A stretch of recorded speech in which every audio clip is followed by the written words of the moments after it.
चलिए जी, good evening, शुभ संध्या, राधे राधे, जय श्री कृष्ण सभी साथियों को बहुत बहुत स्वागत है साथियों। एक बार फिर से आप सभी का आपके अपने YouTube प्लेटफॉर्म यूपी संगम बाय एमडी क्लासेस पर बहुत बहुत स्वागत है साथियों।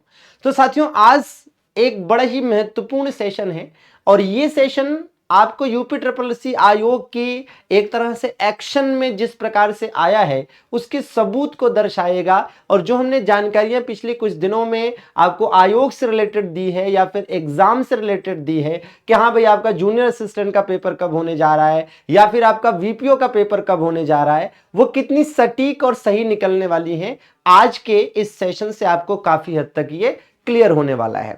तो जरा ध्यान दीजिएगा। सबसे पहले आप यहां देख सकते हैं कि ये यूपी ट्रिपल एस सी की साथियों ऑफिशियल वेबसाइट है और इस ऑफिशियल वेबसाइट पर पिछले 24 घंटे में 4 नहीं 5 नोटिस जारी हुए हैं, 5 नोटिफिकेशन जारी हुए हैं। आप देख सकते हैं यहां पर 17 तारीख की डेट में 1 2 3 नोटिस जारी हुए हैं और 18 तारीख की डेट में 2 नोटिस जारी हुए हैं। ठीक है ना। अब ये नोटिस क्या है, आइए एक बार पहले नजर डाल लेते हैं फिर आपको बताते हैं। यहां पर आप देखिए कि भाई एक नोटिस तो वन दरोगा मुख्य परीक्षा को लेकर है ना। वन दरोगा मुख्य परीक्षा में एक बच्चे की डीवी रह गई थी क्योंकि उसका एक केस चल रहा था हाई कोर्ट में, तो उसके संदर्भ में नोटिस है। दूसरा नोटिस साथियों है किसका, अवर अभियंता सिविल का। ठीक है ना। अवर अभियंता सिविल का जो ये आपके 4612 पदों पर वैकेंसी आई थी, तो इसका सिलेबस साथियों जारी किया गया है।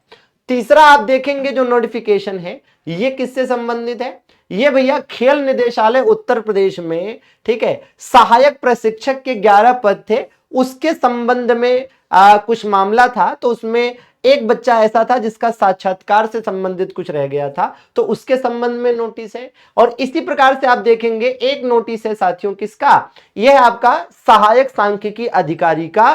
ठीक है, सहायक सांख्यिकी अधिकारी के संबंध में एक नोटिस है। ठीक है ना। 13 अभ्यर्थी इसमें से ऐसे हैं जिनको आयोग में उपस्थित होने के लिए भी कहा गया है।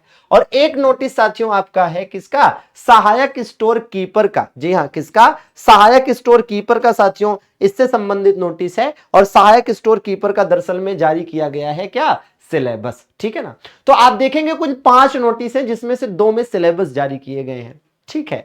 अच्छा, अब ये जो नोटिसेस हैं इसके संदर्भ में आपसे यह कहना चाहूंगा कि अभी आयोग में भाई अस्थाई रूप से जो अध्यक्ष हैं वो नहीं है ना, कार्यवाहक अध्यक्ष हैं ओएन सिंह जी काम कर रहे हैं। ठीक है। और हमने आपसे कहा था कि सहायक, ये जो आपके अस्थाई अध्यक्ष नहीं भी हैं तो भी कोई दिक्कत नहीं है, जो कार्यवाहक अध्यक्ष हैं इनके रहते हुए भी काम होगा, काम रुकेगा नहीं, काम चलता रहेगा क्योंकि सरकार का आदेश है ना। और सरकार जिस तरह से मतलब योगी आदित्यनाथ जी विभिन्न जगहों पर जाकर विभिन्न चीजें बोलते हैं तो उसका कहीं ना कहीं ऐसा नहीं कि बिल्कुल असर नहीं पड़ता, काफी असर पड़ता है। तो इसी वजह से तो ये काम आगे हो रहे हैं और ये छोटे छोटे काम जो है इसको खत्म करके आयोग है ना एग्जाम प्रणाली पर आना चाहता है। और आप ये मानकर चलिए कि अगले महीने तक, ठीक है, अगले महीने तक आपको अस्थाई अध्यक्ष देखने को मिल जाएगा यूपी ट्रिपल एस सी में। और जो आपकी परीक्षा एजेंसी है उसका भी इस महीने के एंड तक चयन होना है। और इसके आधार पर हमने आपको बता रखा है कि नवंबर लास्ट या फिर दिसंबर स्टार्टिंग से परीक्षाएं शुरू होंगी। दिसंबर में जाने की उम्मीद कम है, नवंबर लास्ट से ही एग्जाम शुरू होने की उम्मीद है। और उसमें भी सबसे पहले आपका विलेज पंचायत ऑफिसर वीपीओ वाला एग्जाम होने की पूरी उम्मीद है। और इस लिहाज से आप देखेंगे तो आगे जाकर जूनियर असिस्टेंट का जो पेपर है वो दिसंबर लास्ट है ना या फिर जनवरी में जाकर होने की उम्मीद है। ठीक है। और ये जानकारियां सही निकलने वाली इसलिए भी दे रहे हैं जानकारी ये, ताकि आप सटीक रणनीति के साथ बचे हुए समय में अपनी तैयारी को आगे बढ़ाएं।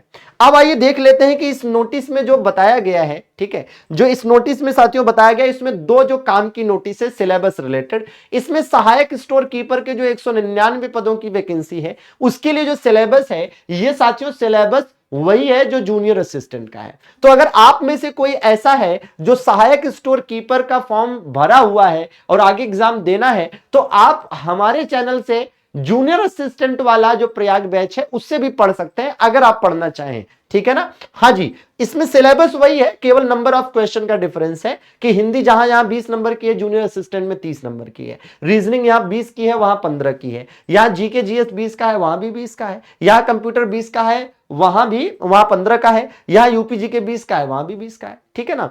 तो ये डिफरेंसेस हैं, बाकी ना सब्जेक्ट सेम है, केवल नंबर ऑफ क्वेश्चन का डिफरेंस है, ठीक है। तो 100 क्वेश्चन 100 नंबर के होंगे 1/4 नेगेटिव मार्किंग के साथ। इसी प्रकार से अगर हम बात करते हैं अवर अभियंता सिविल की, तो अवर अभियंता सिविल वाला जो साथियों मामला है, ये 4612 पदों की वैकेंसी है। इसके सिलेबस में आप देखेंगे तो अवर अभियंता संबंधी 65, ठीक है ना, क्वेश्चन आने हैं। कंप्यूटर के 15 क्वेश्चन, यूपीजीके के 20 क्वेश्चन। तो यहां भी 100 क्वेश्चन 100 नंबर का होना, 1/4 नेगेटिव मार्किंग के साथ। अब एक चीज आपको सिमिलर दिखी होगी क्या, कि यहां पर भी आप देख रहे हैं कंप्यूटर और यूपीजीके है, यहां पर भी आप देख रहे हैं कंप्यूटर और यूपीजीके है, जूनियर असिस्टेंट में भी कंप्यूटर और यूपीजीके है, उधर विलेज पंचायत ऑफिसर वीपीओ में भी कंप्यूटर और यूपीजीके है। मतलब यूपीएससी के द्वारा जितने एग्जाम कराए जा रहे हैं उसमें कंप्यूटर और यूपीजीके कॉमन रूप से मिल रहा है। इसका मतलब यह है कि आपको आने वाले समय में जितने भी एग्जाम होते नजर आएंगे यूपीएससी के, उन सब में कंप्यूटर और यूपीजीके अनिवार्य रूप से रहेगा। यहीं पर आपको बता दूं,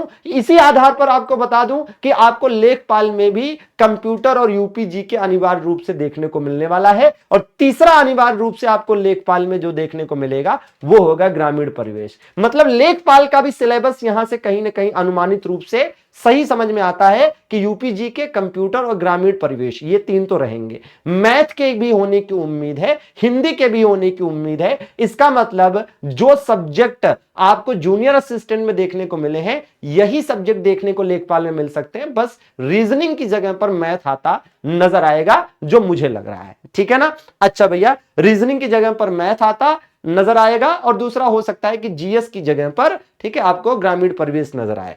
खैर, ये देखने वाली बात होगी साथियों। अब आप देखिएगा, अब इसमें जो कंप्यूटर और यूपीजी के कॉमन है, इसकी क्लासेस हम अपने इस चैनल पर निःशुल्क दे भी रहे हैं, तो आप बिल्कुल पढ़िएगा।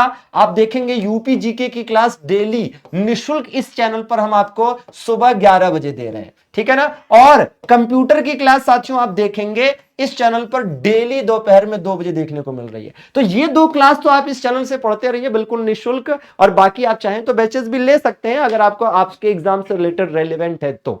और आप जरा ध्यान से सुनिएगा कि आपको यूपीएससी से रिलेटेड, यूपीएससी को भाई हल्के में नहीं लेना है, ठीक है। ये तो अलग बात है कि यूपीएससी की कार्य करने की जो प्रणाली है वो हम सब जानते हैं कि सोया रहता है तो सोया रहता है कुंभकर्ण जैसा, लेकिन जब जाग जाता है तो तेजी से काम करता है। तो अभी ऐसा लग रहा है कि यूपीएससी जाग रहा है, लेकिन मैं फिर कहूंगा कि जो जूनियर असिस्टेंट के बच्चे 5512 वाले और 1262 वाले जो बच्चे 24 तारीख को आयोग पर एक शांतिपूर्ण धरना प्रदर्शन की, है ना, पूरी प्लानिंग कर रहे हैं, ठीक है, जो तैयारी कर रहे हैं, तो वो भी करें, कोई दिक्कत नहीं है, लेकिन पूरी तरीके से शांतिपूर्ण रहकर ही, ठीक है ना। तो अपनी डिमांड को, अपनी मांगों को रखना कोई बुरा नहीं है। बाकी यह है कि उम्मीद है कि यूपीएससी अब जागा है तो सही दिशा में काम करेगा। चैनल पर बने रहिएगा, और हाँ, इससे संबंधित जानकारियां आगे भी हम आपको उपलब्ध कराते रहेंगे। बहुत बहुत शुक्रिया जुड़ने के लिए, धन्यवाद, थैंक यू वेरी मच।